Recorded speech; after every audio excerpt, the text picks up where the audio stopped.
Welcome to tasty food with Kalpana. இன்றைக்கி நம்ம சேனலில் என்ன வீடியோ பார்க்க போகிறோன்னா பாம்பே சாம்பார். பாம்பே சாம்பார் செய்வதற்கு தேவையான பொருள் தோரம்பருப்பு. 100 கிராம் அளவுள்ள தோரம்பருப்பை 2 டைம் நல்லா வாஷ் பண்ணிவிட்டு இந்த மாதிரி ஊற வச்சுக்கலாங்க. தோரம்பருப்பை 1 மணி நேரம் ஊற வைக்கணும். 8 பூண்டு பற்களை இதில் சேர்த்துக்கலாம். காரத்துக்காக 5 காய்ந்த மிளகாயை சேர்த்துக்கிறேங்க. இது ஊறினதுக்கப்புறம் நம்ம பார்க்கலாங்க. 1 ஹவர் ஆயிடுச்சு. பருப்பு நல்லா ஊறியிருக்கு. இந்தளவு ஊறணும். இது நம்ம மிக்ஸி ஜாரில் சேர்த்து அரைச்சி எடுத்துக்கலாம். தேவையான அளவு தண்ணி சேர்த்து மிக்ஸி ஜாரில் அரைச்சி எடுத்துருக்காங்க. அடுத்தது ஒரு 3 டீஸ்பூன் அளவு ஆயில் சேர்த்துக்கிறேன். 1/4 டீஸ்பூன் அளவு கடுகு சேர்த்துக்கிறேன்.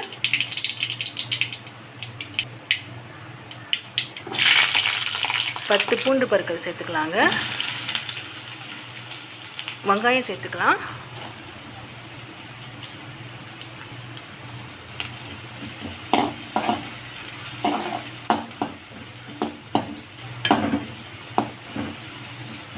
வெங்காயம் 2 நிமிஷம் வதக்கியாச்சு. அடுத்தது தக்காளி சேர்த்துக்கலாம். 2 தக்காளி குட்டி குட்டியாக கட் பண்ணியிருக்கேன், அதை சேர்த்துக்கலாம். கொஞ்சம் கறிவேப்பிலை சேர்த்துக்கலாங்க.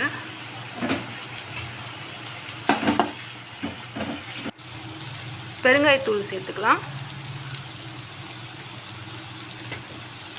1/4 டீஸ்பூன் மஞ்சள் தூள் சேர்த்துக்கலாம்.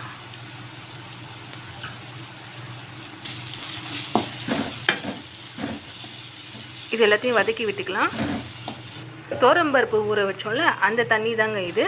அதை கொஞ்சம் சேர்த்துக்கலாம். தண்ணி முதல்ல சேர்த்துட்டு அதுக்கப்புறமா அரைச்ச இந்த தோரம்பருப்பு விழுதை சேர்த்துக்கலாம். தண்ணி முதல்ல கொஞ்சம் சேர்த்துட்டு அதுக்கப்புறம் அரைச்ச இந்த விழுதை சேர்க்க சொல்ல உங்களுக்கு அடி பிடிக்காமல் இருக்கும். கைவிடாமல் கலந்து விட்டுக்கலாங்க.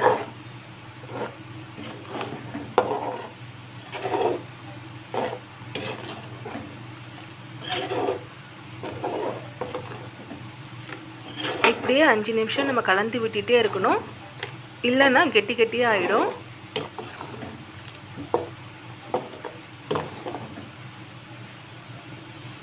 கொஞ்சம் தண்ணி சேர்த்துக்கலாம். 100 தோரம்பருப்புக்கு 500 ml தண்ணீர் சேர்த்துக்கணும். அரைக்கும் போது கொஞ்சம் தண்ணி சேர்த்து அரைச்சி இது கொதிக்க வைக்கும் போது மீதி தண்ணி சேர்த்துக்கலாம்.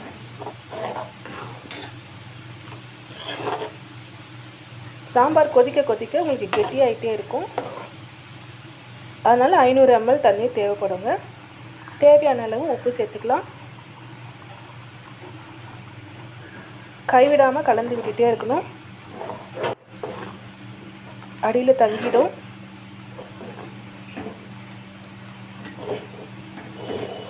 நல்லா கெட்டியாகிட்டே வறுத்து பாருங்கள்.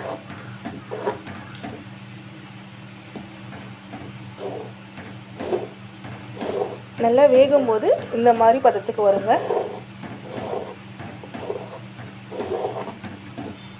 அஞ்சு நிமிஷத்துலேயே எந்த மாதிரி வந்துட்டு பாருங்கள். இது இப்படியே பொங்கி வரும். அந்த டைமில் நம்ம நல்லா கலந்து விட்டுட்டே இருக்கணும். சிம்மில் வச்சு நல்லா கலந்துக்கலாம்.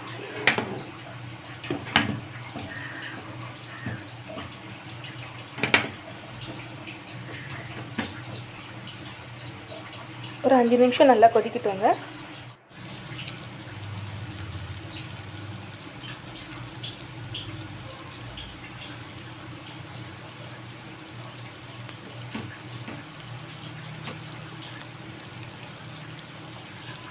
இந்த பாம்பே சாம்பார் இட்லி, தோசை, சப்பாத்தி எல்லாத்துக்கும் ரொம்ப நல்லாயிருக்கும். பாம்பே சாம்பார் ரெடி ஆகிடுச்சு. என்னோடய சேனலில் சப்போர்ட் பண்ணுற சப்ஸ்கிரைபர்ஸ்க்கும் வியூவர்ஸ்க்கும் ரொம்ப நன்றிங்க. இந்த பாம்பே சாம்பாரை வீட்டில் ட்ரை பண்ணி பார்த்துட்டு எனக்கு கமெண்ட் பண்ணுங்கள்.